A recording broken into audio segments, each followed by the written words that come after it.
Kila unapoamka asubuhi, hakikisha unafanya mambo haya matatu ili kuifanya siku yako iwe na baraka, amani na mafanikio. Na nakuhakikishia utakapofanya mambo haya, kila alilokupangia adui halitaweza kupata siku hiyo.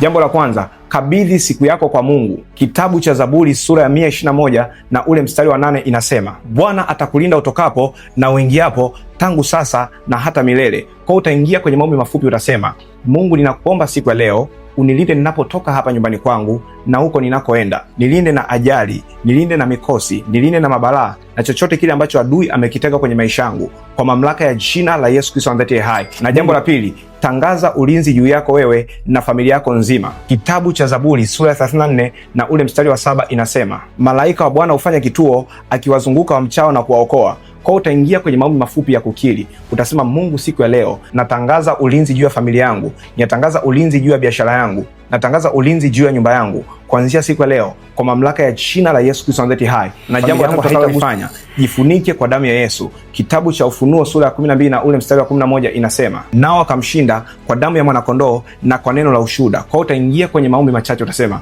Mungu, siku ya leo nafunika familia yangu kwa damu ya Yesu. Siku ya leo nafunika safari yangu kwa damu ya Yesu. Siku ya leo nafunika watoto wangu kwa damu ya Yesu. Na nakuhakikishia utakapofanya mambo hayo matatu ambayo nimekwambia siku ya leo, siku yako nzima itakuwa ni siku yenye baraka, mafanikio na amani.